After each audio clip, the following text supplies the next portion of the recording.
اعوذ باللہ من الشیطان الرجیم بسم اللہ الرحمن الرحیم۔ اگر تم سے کوئی پوچھے بتاؤ زندگی کیا ہے، ہتھیلی پر ذرا سی خاک رکھنا اور اڑا دینا۔ ہم سب جانتے ہیں کہ زندگی کتنی عارضی اور اس سے جڑی ہوئی ہر چیز کتنی عارضی ہے، پر کبھی آپ نے اس بات پر غور کیا کہ اس عارضی زندگی کا مقصد کیا ہے؟ ہمارے نظام تعلیم کا سب سے بڑا المیہ یہ ہے کہ ہم علم حاصل کرتے ہیں، ہم ڈگریاں حاصل کرتے ہیں، ہم سیاسی اور سماجی ڈھانچوں کو سمجھتے ہیں، مگر ہم اس بنیادی سوال کا جواب دینے سے قاصر ہے کہ زندگی کا مقصد کیا ہے۔ ہمارا نظام تعلیم ہمیں یہ نہیں سکھاتا کہ ہم کہاں سے آئے ہیں اور ہم یہاں کیوں بھیجے گئے ہیں اور آخرکار ہمیں کہاں جانا ہے۔ آج ہم بطور معاشرہ اس بنیادی شعور سے محروم ہے اور نتیجہ یہ ہے کہ ہم پڑھے لکھے جاہل پیدا کر رہے ہیں۔ مولانا رومی نے ہم جیسے ذہنی قید میں مبتلا لوگوں کو جھنجھوڑتے ہوئے کہا تھا،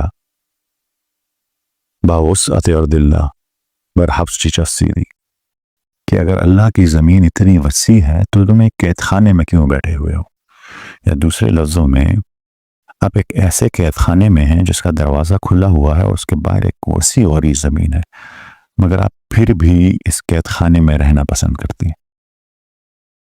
اہل دانش نے ہر دور میں ان سوالات کا کہ زندگی کا مقصد کیا ہے کا جواب ڈھونڈنے کی کوشش کی۔ علامہ اقبال نے اپنی نظم خضر میں فرمایا اور یہی سوال پوچھا کہ زندگی کا راز کیا ہے، سلطنت کیا چیز ہے۔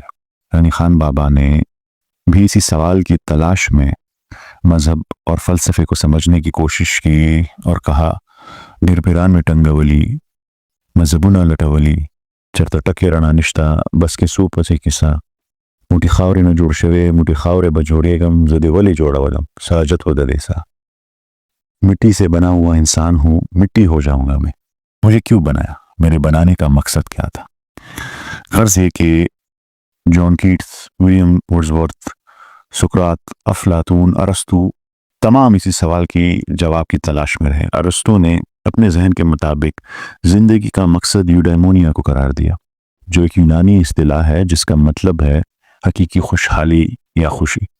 پر ایک عام انسان کے لیے حقیقی خوشی کیا ہے؟ گھر، دولت، پیسہ، محبت، مگر یہ تمام چیزیں بھی تو عارضی ہیں۔ قمر جلال آبادی صاحب نے ایسے لوگوں کو جو ان چیزوں کو زندگی کا مقصد سمجھتے ہیں ایک خوبصورت نظم میں بہترین جواب دیا۔ وہ کہتے ہیں کہ کر لوں گا جمع دولت و زر، اس کے بعد کیا، لے لوں گا شاندار سا گھر، اس کے بعد کیا، میں کی طلب جو ہوگی تو بن جاؤں گا میں رند، کر لوں گا میں قدوں کا سفر، اس کے بعد کیا، ہوگا جو شوق حسن سے راز و نیاز کا، کر لوں گا گیسو میں سحر، اس کے بعد کیا، ایک روز موت زیست کا در کھٹکھٹائے گی، بجھ جائے گا چراغ قمر، اس کے بعد کیا، اٹھی تھی خاک خاک سے اسی میں مل گئی، پھر اس کے بعد کس کو خبر، اس کے بعد کیا، اس کے بعد کیا۔ اب تک کے تجزیے سے آپ کو یہ اندازہ تو ہو گیا ہوگا کہ انسانی علم اپنی تمام تر قیاس آرائیوں کے باوجود اس سوال کا جواب نہیں ڈھونڈ پایا۔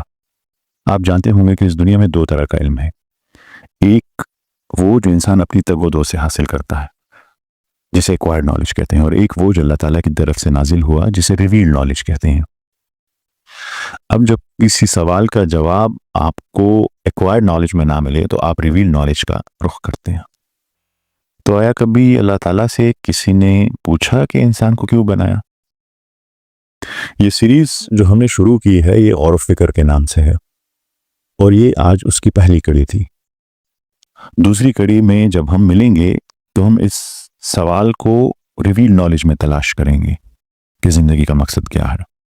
اب سب سے یہ گزارش ہے کہ اس سفر میں ہمارے ساتھی بنیں تاکہ ہم ان بنیادی سوالات کو، زندگی کے مقصد کو سمجھ سکیں اور یہ پیغام دوسروں تک بھی پہنچائیں۔ تب تک کے لیے میں آپ سے اجازت چاہوں گا، ملیں گے اگلی قسط میں۔ اللہ حافظ۔